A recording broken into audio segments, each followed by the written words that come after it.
name's Gann. I'm the chair for the Education and Skills Subcommittee within the Political Studies Association. And that's the subcommittee that oversees the teachers section and looks at all the issues around teaching and learning in politics, basically. And I'm really pleased that we've got to a point where we can listen to our teachers' members and get involved in the debates and discussions and the issues that you're raising and you're thinking through. And we've lined up today a debate and a discussion to hear from the exam boards about what the proposed reforms for the A-levels might lead to and the implications of that for the government politics at A-level. So I'm absolutely delighted that we've got representatives from 3 of the key exam boards, and I'm very grateful for them for coming along this afternoon and giving up their time to come and talk with us. And we're going to be hearing from Mark Battye from Pearson Edexcel, Ewan Brady from OCR, and then Rupert from the AQA. So we've got a number of people lined up to give talks today on the A-level reforms, and I'm going to hand over to each of them in the first instance to give their presentation, and then we can open up the floor for questions. So, Mark, you felt you want to? I'm standing because I think you feel it's a bit strange sitting down at the front here. You can't really see to the back, so however you feel comfortable.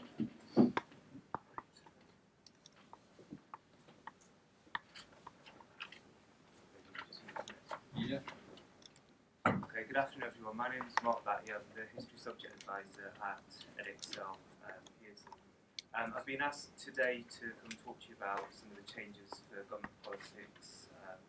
So what I'm going to do is talk about the main A-level reforms that we've already seen in subjects like history and obviously what the implications are for politics. I'll give you a timeline of the changes to politics. Apologies to the other one if you're going to cover this as well. There's obviously going to be a bit of duplication, but I will talk a bit about some of the work that obviously Pearson and Edexcel have been doing as well in that. And then I'll give you some of the findings that we've got from the initial research that we carried out when we started thinking that politics was going to change a couple of years ago. Okay, so this slide just covers some of the main reforms to A-level. Those of you that, if you teach history at A-level, you're probably well aware of some of these already. So obviously, the A-levels are now going fully linear, so there's no modular structure, no January examinations. And that means that all of the assessments have to be taken at the end of the course, so that's usually after 2 years of study. Now the complicated thing that's causing a lot of trouble is this new AS qualification. So the AS is no longer half of the full A-level, it's a standalone qualification in its own right. It can be co-taught, so it can be a subset of content, but it must be assessed at different standards.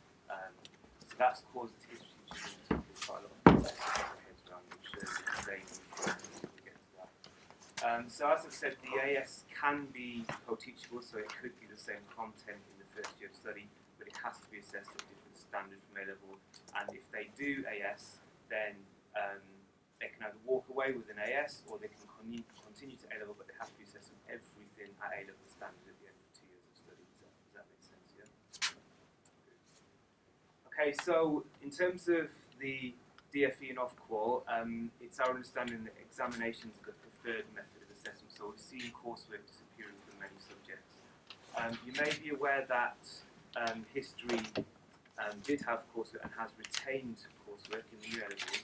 That's because the HE academics that were involved in the consultation on the content requirements with the DFE argued really strongly that history was vital in helping to prepare students for further study at university. And if you know, the government effectively declared that they saw the purpose of A-levels as preparing students for degree level study, therefore they argued that it should have coursework.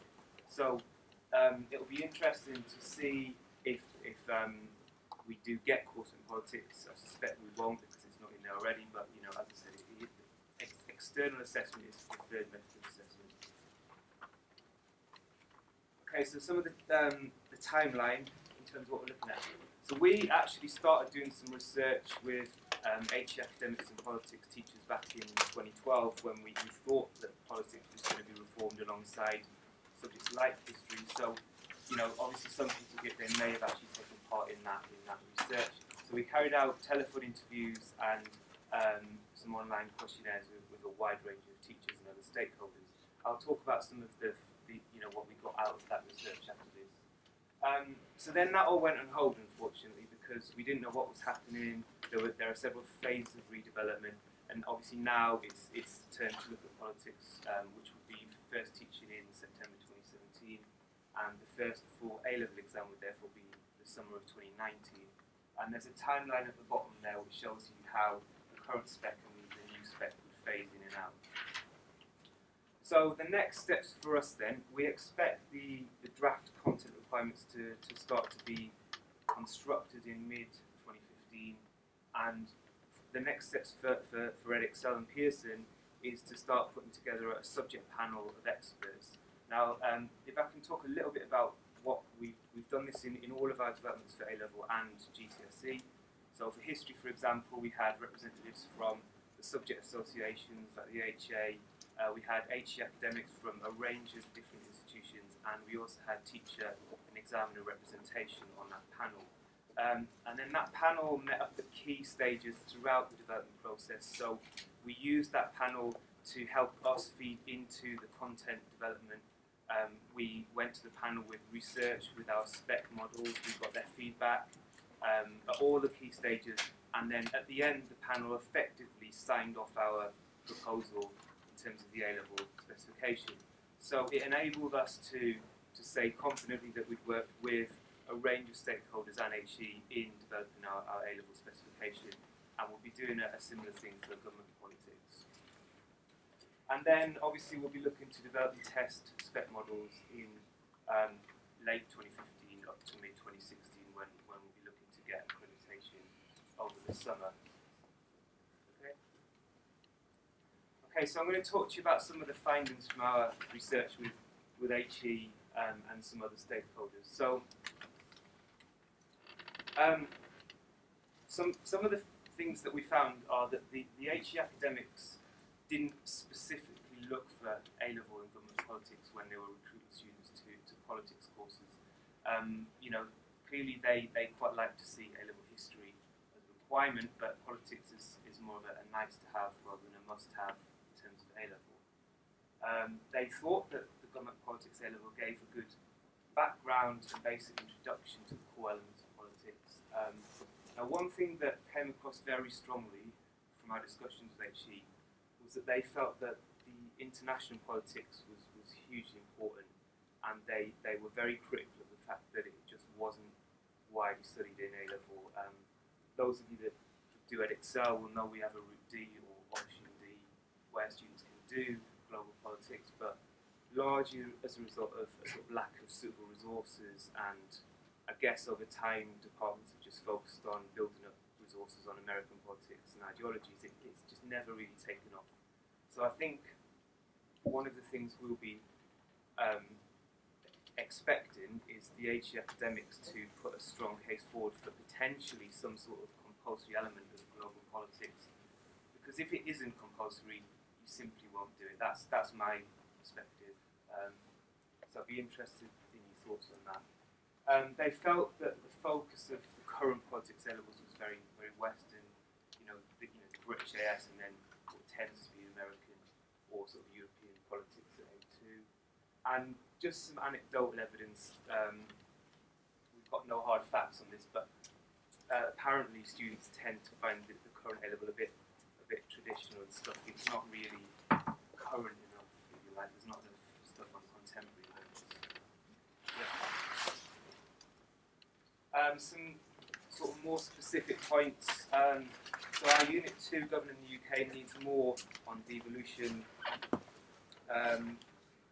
Obviously the A2 focus still on UK and US mainly. That gives it a slightly dated feel. And they wanted us to try and move away from seeing British politics in isolation and then looking at another country's politics in isolation. So maybe a sense of how other countries govern and that impact on the UK. And this is another interesting point. They felt that political history was important, and that perhaps we could consider consider including that in politics A-level. I'm not sure about that. I mean, one of the things you have to define the kind of the purpose of the qualification, and you know, political history tends to be part of history qualifications. But one thing I would say is being sort of heavily involved in history with Edexcel, I have noticed over recent years that certainly sort of 19th century political history has waned in popularity. So there may be a case that, you know, some sort of development of political parties, representation, etc., could be a part of a new politics spec. So the last bit's about coursework. So we've discussed this. So the universities have said that they've started to assess more on coursework now in politics courses, and I think, judging from our research, they would be quite sort of keen to have some sort of coursework element in the new A-level to help prepare students for that university. And I guess there's a feeling that that might allow students to pursue an area of politics, for example, sort of international, global politics that might interest them, and that enable you to keep that more traditional element as part of the exam course. So it's one thing that could be considered. Some suggestion of oral components or video presentations. I mean, that's notoriously difficult to assess and standardise, so I'm not sure I'd be up for that, but it's something obviously they do a lot at universities. And finally, the current sort of 5-mark short answer questions weren't generally sort of seen as a good thing by academics. They prefer just essay questions. It's something we've moved away from in history. Apart from source questions, we tend to assess A-level just through essays now. I think that might be it. Okay, so that's the end of my presentation. I've put an email address up there. You can email me if you've got any specific comments, or if you want to take part in any of our feedback. You know, if you want to maybe be part of our research, our panel, etc., please feel free to send me an email. Okay. For organising this, I think it's an excellent opportunity to get everyone in the politics community together. I think it's very important as awarding bodies that we work together at this stage, and it's great to have the support of teachers here as well. It says that my title is subject specialist. My main subjects in my portfolio are sociology, which, as some people know, is one of the subjects that's going through the reforms now and has been accredited. Government politics and also critical thinking. I joined OCR as a subject specialist in June, so that stage sociology is very much kind of at that final accreditation process with of course my involvement there was fairly minimal. My background part of that, I taught for 16 years. I was a head of humanities lastly as well. My main subjects are history, law and politics at A-level, so I understand a little bit about the pressures that teachers face in the classroom. I'd like to first of all go on and just outline the stages of reforms of which Mark has touched on there. As we know, in 2013 the government announced plans for new A-levels with 3 different tranches, and this is part of what the concern that emerges amongst the government politics community. Tranche 1, which is not far away at all, so you will have possibly teachers in your centres who are getting ready for their course, and they may be worried, excited about what they're delivering fairly soon, and that includes history, sociology, psychology and economics. Tranche 2, following your geography, I'm just picking out the main humanities and social sciences subjects there, and Tranche 3 is for first teaching in 2017, that's one that concerns us. I am certainly very pleased to announce that OCR will be going ahead with our plans to redevelop AS and A-level government politics for 2017, subject to Ofqual's approval, which we'll just move on to now. This is something that we've started working on. Actually, just yesterday, the 3 awarding organisations need to put our proposals to Ofqual. The way that it's working for this particular course is a little bit different from the previous ones, that we need to effectively justify government politics as a subject, which is something that we're working on. We'll be submitting a joint proposal. And so the Ofqual can make judgments about what they expect to regulate a subject. So thinking about the purpose of the subject, so we're hoping we can get something out of today's meeting. Thinking about the purpose of government politics, the level of demand, and things like content materials come into these 2 areas, and also how we're going to assess differentiated student performance, so the grading, other aspects of validity, so how we actually assess them. So we might think a little bit about different ways that we can assess students, and also the separation of subjects that we've touched on there with the crossover of history, this crossover with other subjects as well. So I said that work has started and will be submitted to Ofqual next couple of weeks.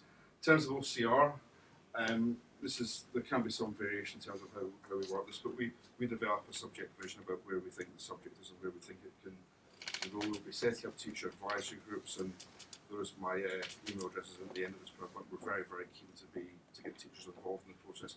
I take the view that OCR's changed the way that we're doing things, and it's very much, we want to be an exam board that's working very closely with teachers to produce the best possible qualifications. So we will be setting up advisory groups, so we're travelling around the country, and maybe some people here would like to host one of those meetings, and that's what we do, OCR or not. The DFE subject criteria will be, we will obviously have an input there, but we will receive that at some stage. We'll have developer days where we develop a new specification. We've had consultative forums the past few years. We introduced them about 4 years ago, and I've been responsible for the Sociology forum. And that particular forum, along with teacher advisory groups, has made a significant difference to the Sociology specification that we have. And it's done more than updated it. Touching on what Mark referred to there, actually, in Sociology, we have a new compulsory section on globalisation of digital social world, looking at the impact of social media, which could be an interesting area for politics to look at as well. Think about the Arab Spring, the impact of social media there, and that's certainly something different from what we're looking at there. So hopefully we'll have a consultative forum where we can get people from higher education, schools and colleges, other stakeholders like the PSA involved. We have an internal accreditation team, and then we'll be submitting to called internal accreditation. This was a bit like a mock Ofsted that you might have in a school. I'd just like to move on to what OCR is doing there for teachers. Sorry, our aims actually. First of all, and this is across the board, it doesn't just apply to what we'll be looking to do for government politics. We want qualifications that bring subjects to life and inspire students.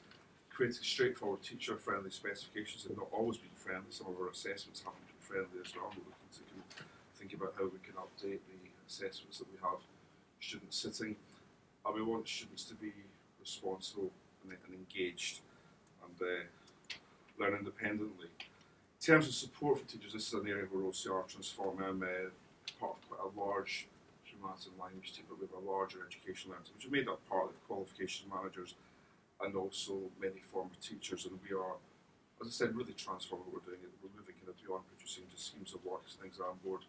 We're producing high quality resources for teachers, produced by practicing teachers. We're working in the classroom, and they're the quality reviewed by some of them produced internally and reviewed externally. But we're looking at updating these, and there will be some actually for the current specification on the website fairly soon in the next few months. Support for subject specialists like myself. We will have CPD for first teaching face-to-face and online. I think we're looking at increasing the online CPD. We do know that that's a real concern for teachers being able to get out of school. So we'll be doing more webinars and also developing our communications. We have an online community, but we're also developing Twitter accounts. So we have Twitter accounts for most of our newly reformed subjects at the moment. So as I said, we're trying to transform what we're doing for teachers to support you in the classroom. Just some thoughts about politics, and this actually links into the first section we have to think about what politics should actually do.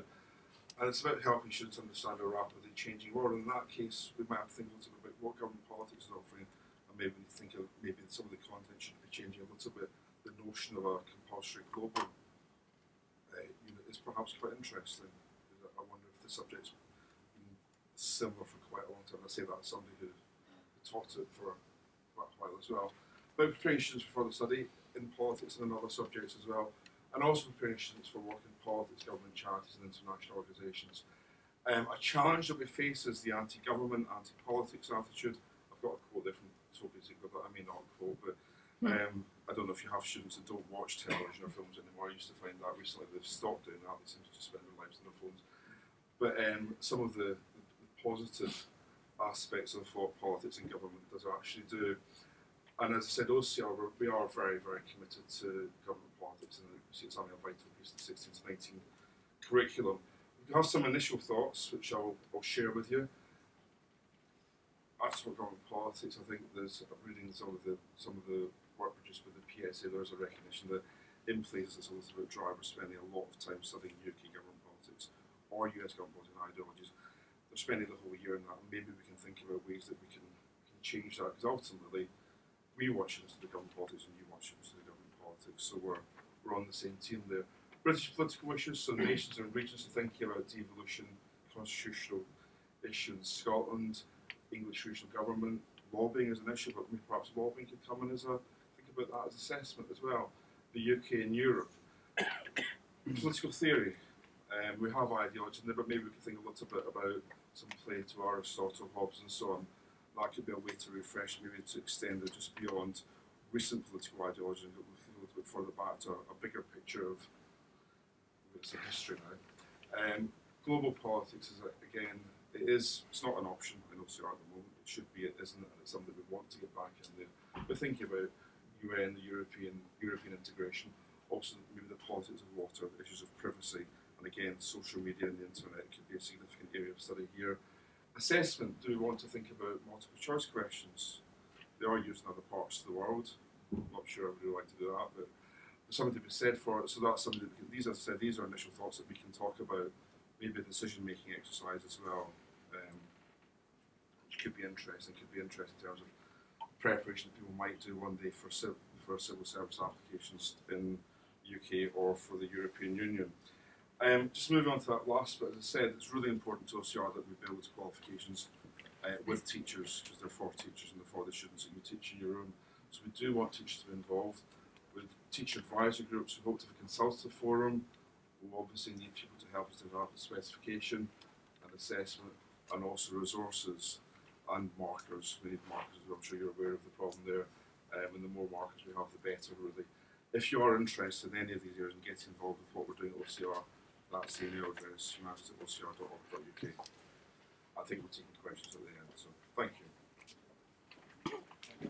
Thank you, Ewan. And I realise there's a lot of people talking at you, and we've generated our presentations in isolation rather than not consulted. So I'll try not to repeat too much of what Mark and Ewan have said. It is, 4:30 on a Friday afternoon. You know what your students are like when it gets to this time. Someone did it this week, so I'll try not to repeat too much.